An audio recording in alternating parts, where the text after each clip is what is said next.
Familja Haklaj kërkon drejtësi për djemtë e tyre të vrarë. Duke qenë se SPAK ka disa vite që flet mbi një paditë të bërë prej tyre ndaj Sali Berishës, ata kanë bërë një paditë të re.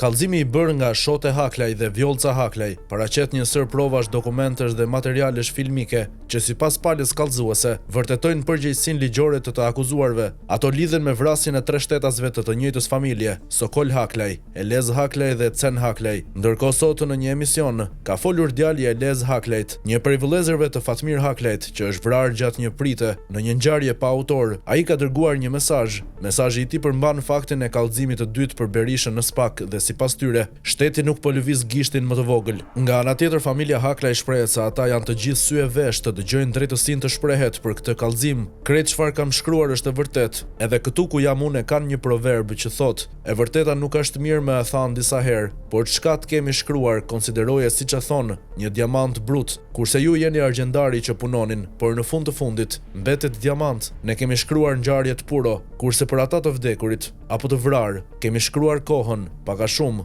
sipas informacioneve që i kanë ardhur babait dhe janë të vërteta. Pse shteti dhe drejtësia nuk kanë luajtur as gishtin e vogël për këto vrasje? Ne kemi veshët për të dëgjuar dhe gojën për të folur, shprehet ai. Të kallëzuarit në SPAK nga Shote Haklaj dhe Vjollca Haklaj janë Sali Berisha, Sokol Mul Osmani, Miftar Lumneshi, Rasim Lumneshi, Besim Hajdarmata, Zef Leshi, Agim Vuka, Fufi Mamurras, Haki Halil Hoxha, Sokol Zmai Hoxha, Elezi Merkuliçi, Riza Banush Metalia dhe Hamdisha Qirçelaku. Familjarët e viktimave Sokol Haklaj, Elez Haklaj dhe Cen Haklaj akuzojnë drejt për drejt Sali Berishën si krijuesin e organizatës kriminale që ka bërë ekzekutimin e 3 pjesëtarëve të familjes së tyre për hakmarrje.